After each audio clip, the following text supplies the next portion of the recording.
When you go to America and you call for a taxi, this is what you will get. If you go to the UK and you also call for a taxi, this is what you would be riding in. If you go further to other European countries, the taxis look more or less like this. But if you happen to come to South Africa and you want to get around, this is how the taxi would look like. And this is the vehicle, ladies and gentlemen, that is the most dangerous taxi in the world.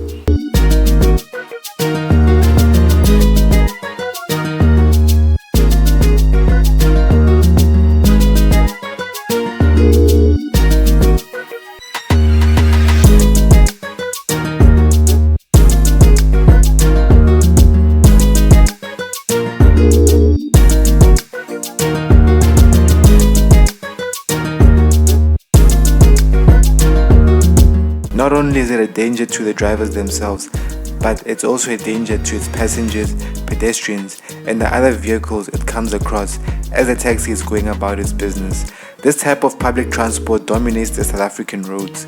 The multi-purpose vehicle, known locally as the Quantum and the Siayas. Oh, and we can't mention taxis without mentioning the infamous Inyathi. These vehicles are the lifeblood of public transport for millions, but behind the scenes lies a dark and dangerous reality. The story of South Africa's taxi industry began during the apartheid era. With inadequate public transport in the townships, people needed a quick and affordable way to commute. It was also born out of a need for public transport that was created by the apartheid government's quest to shift black people to the outskirts of its whites-only society. The majority of South Africa's residents had to travel many kilometers to business centers for work and for other goods and services. Black entrepreneurs were prohibited from responding to the growing demand for public transport, as the government of the day largely refused to grant them road carrier permits. This protected the state-owned rail sector and subsidized the bus industry, which was part publicly and part privately owned, including the well-known Patco bus monopoly. It also made it easier to enforce the past laws that severely restricted travel for the black population.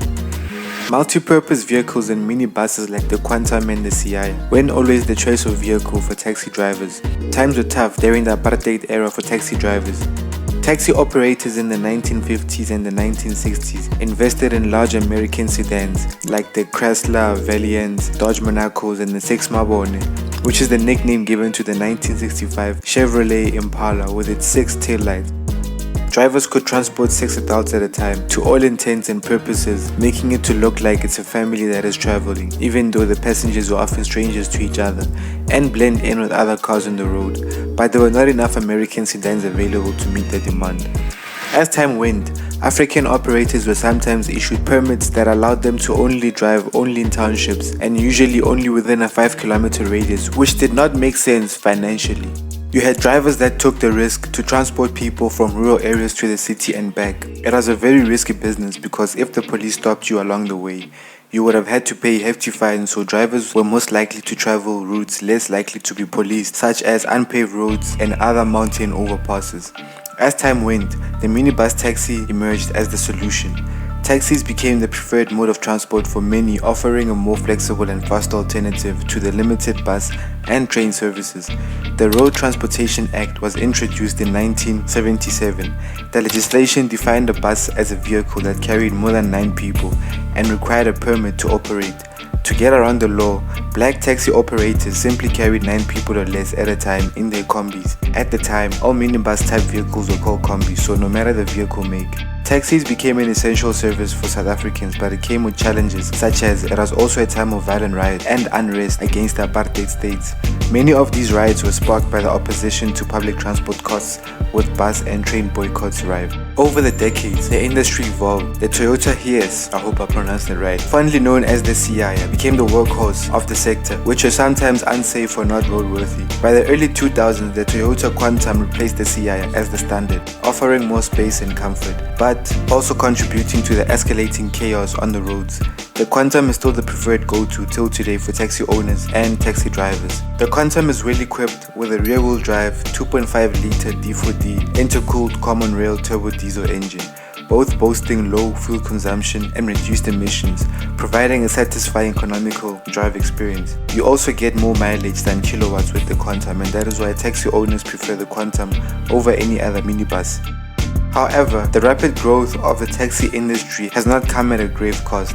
These taxis are notorious for their reckless driving, frequent overloading, and blatant disregard for traffic laws. Taxi drivers are well known for their disregard for the rules of the road and their proclivity for dangerous overloading with their vehicles with passengers. For many South Africans, a taxi ride is a daily gamble with death. 1 in 3 taxi commuters in South Africa feel that minibus taxis are very or somewhat unsafe, according to the Public Perceptions of Taxi Use, Safety and Crime report.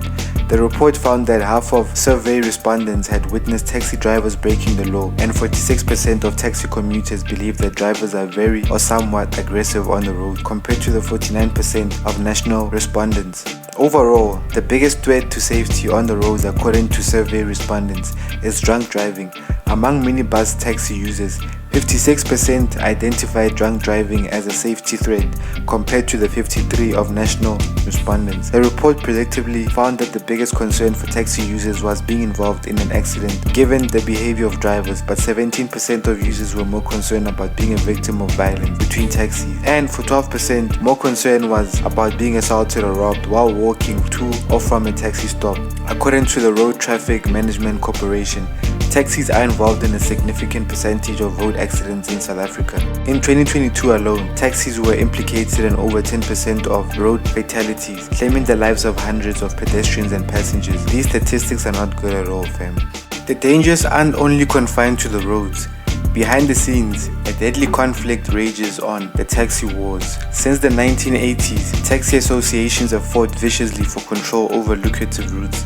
This turf war has claimed thousands of lives, with hitmen, drive-by shootings, and brutal attacks becoming all too common.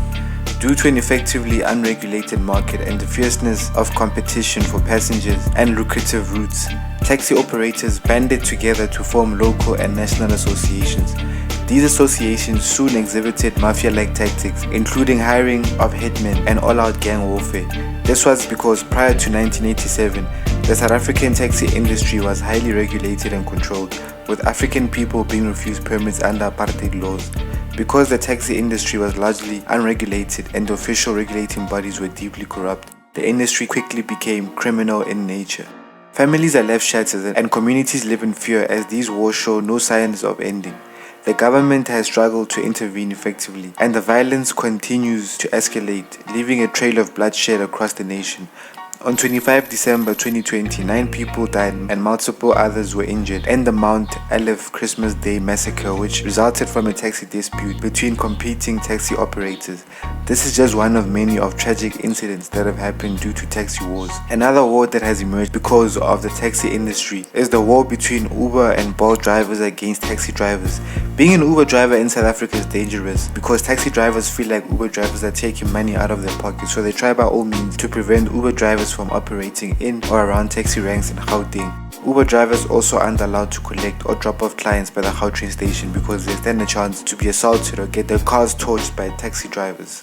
The taxi industry operates in a world of its own, largely unregulated, cash-driven, and fiercely competitive. Drivers often work long hours under immense pressure as they must meet daily financial targets set by taxi owners. Failure to do so can result in severe consequences. The business model is simple but brutal. Taxi owners lease their vehicles to drivers who pay a daily rental fee. The rest is their profit, but only after covering fuel and maintenance costs. The pressure to maximize earnings leads to aggressive driving, overcrowding, and an utter disregard for the safety of passengers and other road users. The question remains, can the system be reformed? The South African government has made several attempts to regulate the industry, from formalizing taxi associations to introducing stricter road safety measures. But with limited success, the challenge is far from over. Yet there is hope.